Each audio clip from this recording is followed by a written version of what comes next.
Today we are going to be making the leaves for our miniature daffodils. We're going to be working with the basic frame technique and also with lacing. Specifically, we're going to be working with the lace as you go technique, which means that we're going to be lacing our leaf while we're making it instead of waiting until after all the rows are done. Now this lesson I am intending to be an introduction to working with long blade leaves. If these leaves were any longer or any wider, I'd be teaching you how to use a beading frame or teaching you to do how to add an extra support to these leaves. But I don't want to do that to you yet, so we're going to start with these smaller long blade leaves so you can learn the basics before we move up to something larger. All right, now I am using two different colors of beads for my leaves. I'm using, for this one here, I have a transparent lime green rainbow. I really like rainbow or AB finished beads for leaves especially. They have, this finish it's called rainbow because there's multiple colors mixed in here. There's multiple different shades of green and even a little bit of blue in these beads, and even a little bit of yellow as well. And that gives you a little bit of natural variation in the color of your leaf, so you get a deeper color. So I like those for leaves. I'm also working with a transparent matte lime green bead. And I'm using two different finishes of a very similar color. They're very close together. I'm not sure if the camera is going to be able to pick up on the difference of their finishes, but my eyes can see it very clearly as I'm looking at them in person. But it just gives you a little bit of difference so that when you're looking at the arrangement, you can pick up the shapes of individual leaves a little bit better. Sometimes if you're mixing all of the same bead together, especially in foliage, then you get kind of just like this massive green down at the bottom and you can't make out the individual leaves. So I'm using two different finishes, but an alternative would be to use two different shades of beads. You could use a lighter green and a medium green together if you wanted to, and that will give you the same effect, or probably even more striking effect if that's what you want. Where it will look like the sun is hitting one leaf a little bit more than the other, and then the other is a little bit more in the shadows tucked behind something. So it gives you a little bit more light play in an arrangement.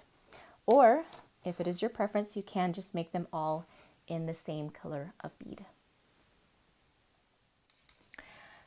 All right, I'm going to do the demo by making the longest of the wide leaves. We're going to be making a 7-row basic frame with a 5-inch basic row. Now let's get that set up and we'll go from there. I'm working with, by the way, I'm working with a 22 gauge copper core wire, a size 11 seed bead, and then we're going to be using a 30 gauge light green wire to lace as we go. All right, so let's get our frame set up. I'm going to make a little loop in the end so my beads don't slide off. And we need a 5-inch basic row. So I'm going to pull down my beads and measure out 5 inches.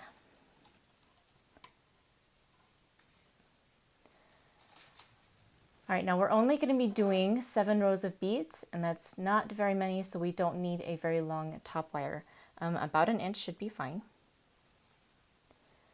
And then we've got to make the rest of our frame. So we're going to take bare wire below and fold it over the wire just below the basic frame, or just below the basic row.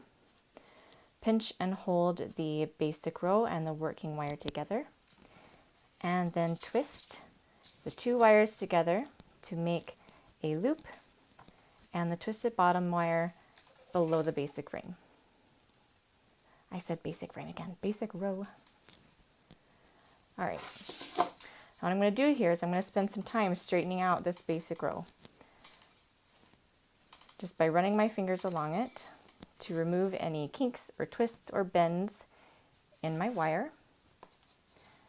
And then I'm going to bring down enough beads to reach that top wire. I'm going to do the same thing with this row of beads too. I'm going to run my finger along it to try and smooth out any bumps or lumps or anything that's going to cause any problems with my row not being straight. All right, the first couple rows are the hardest here.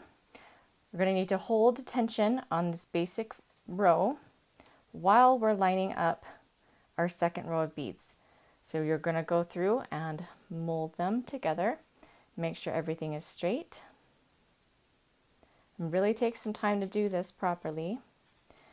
And once you're comfortable with the length that you have for this row, go ahead and cross over. We're going to be making a pointed top, so we're going to cross over at a 45-degree angle and then wrap at a 45-degree angle. All right, now at this point, we're going to stop and add in our lacing wires. This is going to make the next few rows a lot easier to manage. So I have cut 4 4-inch lengths of a 30 gauge light green wire, and I'm going to use these for my lacing wires. All right, I'm going to make my wires nice and straight and then fold them in half.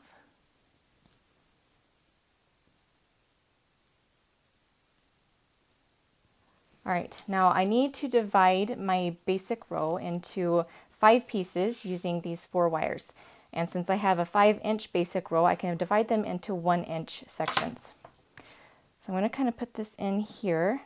I'm looking at the front side of my leaf, and I put the lacing wire into the front so that one of those wires kind of goes around the basic row. All right, and I'm going to bring out my ruler and adjust its position to be about 1 inch from the bottom of the basic row.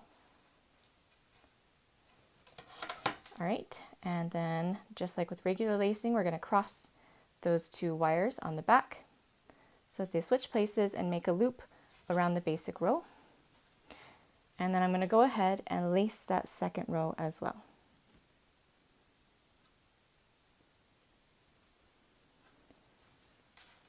Make sure that you're paying attention to which side of the leaf is the front and which side is the back, because we only want our lacing wires to show on the back. All right, so I'm going to add in my second lacing wire now. Straighten that wire out and fold it in half. And then again, we're going to put about 1 inch above the first one.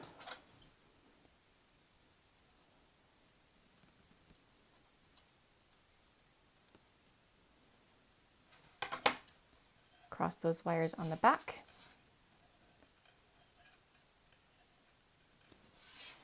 And then lace in that second row. Now try to make sure that your rows stay straight when you're lacing them. Just take the time to really look at them and make sure that they're straight to lace them in properly, just to make sure that you don't get a slanty lacing going on. All right, 2 more lacing wires to go.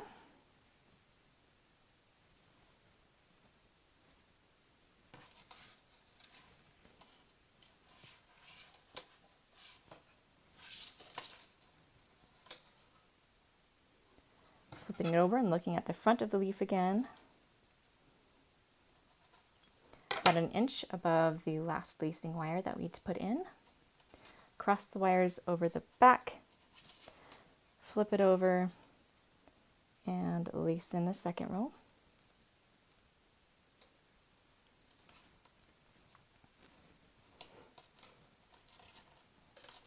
All right, last wire.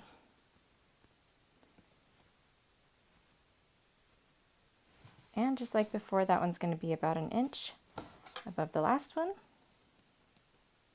Now you don't have to measure these if you don't want to. You can just eyeball it. It's just fine. I usually do eyeball it. I'm just doing it properly for the video camera.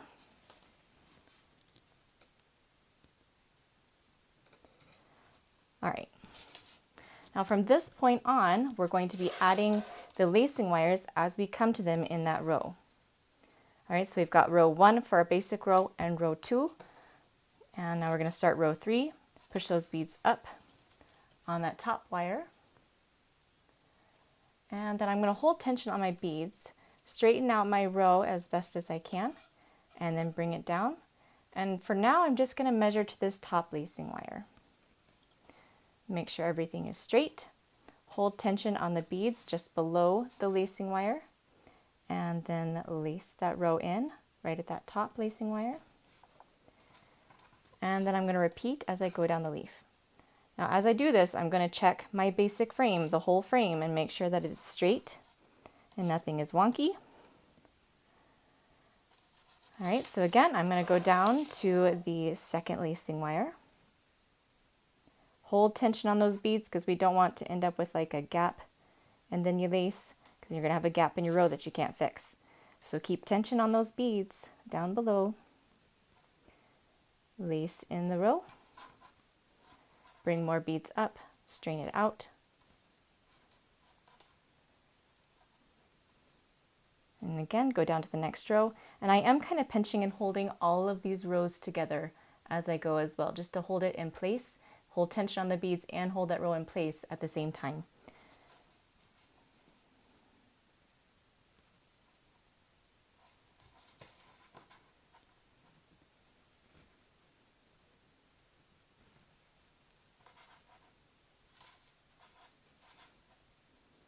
Also notice that when I lace, I straighten my wires out before I try to loop around. That will help prevent any kinks that you might wind up with.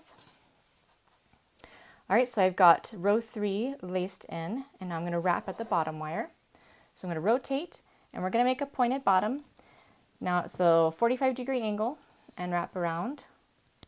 And don't worry too much about the bottom of this leaf. It's not going to be very visible in the finished flower, so if it does end up being a little rounded, don't worry about that one. And honestly, daffodil leaves aren't very pointy anyway, so even if your top doesn't get very pointed, I wouldn't worry about that either. All right, so I'm going to do the same thing for row 4. I'm going to start at the bottom lacing wire. I'm going to make sure that my row is nice and straight. Make sure my frame is nice and straight. Hold tension on the beads of my new row, hold them together, and then lace it in.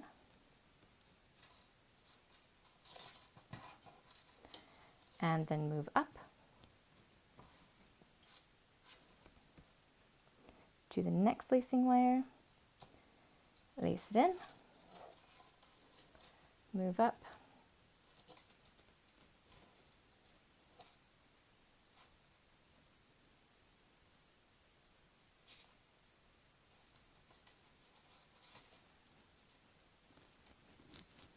sometimes these leaves have a tendency to start twisting as well, so you'll want to watch that. Make sure your leaf doesn't twist. Make sure your rows are straight.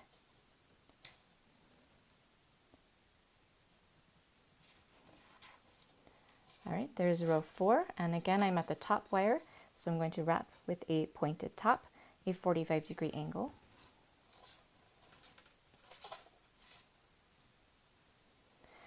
And you're going to continue around until you have 7 rows total, so I'm going to add 3 more and I'll be right back.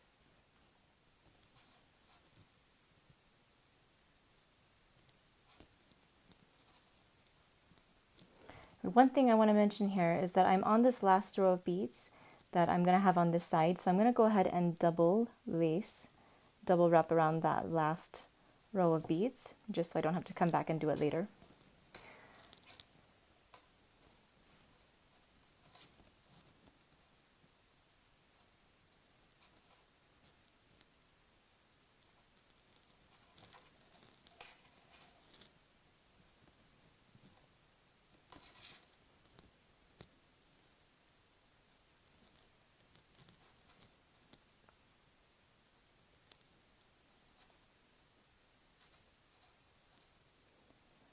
Now there are other benefits to lacing as you go other than just making long blade leaves easier. Some people actually lace everything as they go, just so they don't have to worry about it later. When they're done with the leaf, they're done with their leaf and they don't have to go back and do anything else to it later. It can also help you construct your rows if you're having a hard time getting your rows straight. It can help you with that. Now if you're working on anything that is going to require multiple lacing wires, I would actually recommend that you do lace those as you go, no matter how long they are. Just because each time you take one of these lacing wires and you wrap between the beads, it takes up extra space in the row. And if you build those rows first, then you don't have the extra space needed for multiple lacing wires to go around. But if you lace as you go, then you've got that space you need for those lacing wires already built into your row. And if you try to lace it afterwards, if you're lacing multiple times, sometimes it will, you won't have enough space in that row to move beads around to make room for the wire, and so you'll end up either not being able to get the lacing wire between the beads, or you'll end up making the row kind of heave beyond its bounds a little bit, and where it starts to separate from the leaf. So anytime that you have multiple lacing wires, I do recommend that you go ahead and lace as you go.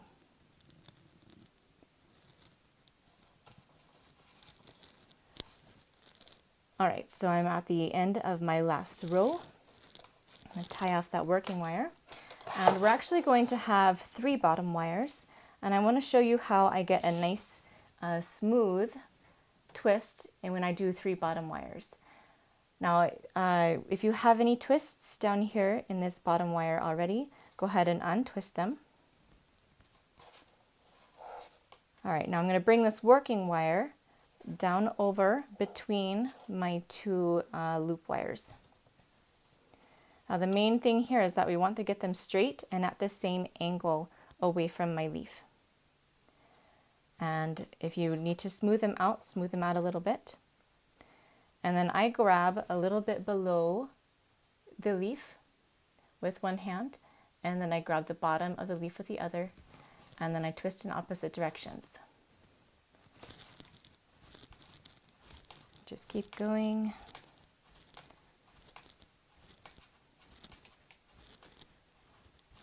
All right, so now I've got this nice smooth twist here without any extra lumps and bumps in it. And then I can cut my leaf off of my spool and open up that bottom loop. And cut my top wire and fold it back. And then I can go through and cut all of my lacing wires. And if you have any little tails at the end of your lacing wires, go ahead and tuck those down. You can use pliers if you need to.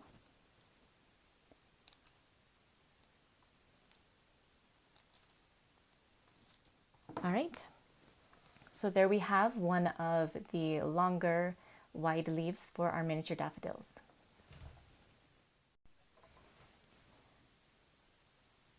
All right, now let's take a look at all of the leaves so we can go over the patterns and I can tell you how much to make of each leaf.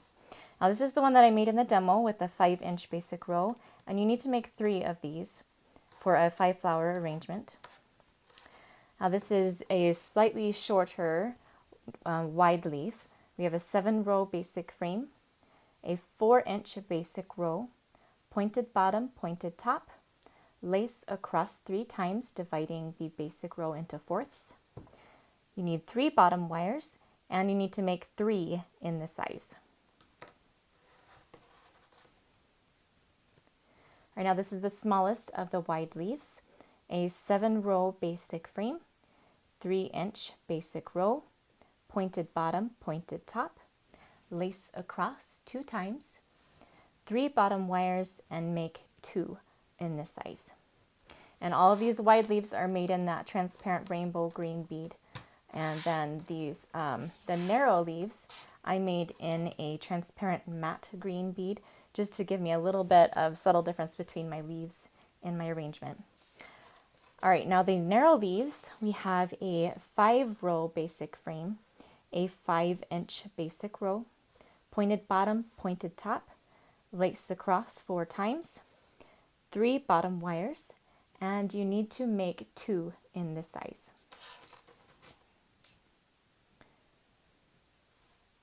All right, now we have a 5-row basic frame, 4-inch basic row, pointed bottom, pointed top, lace across 3 times, 3 bottom wires, and you'll need to make 2 in this size.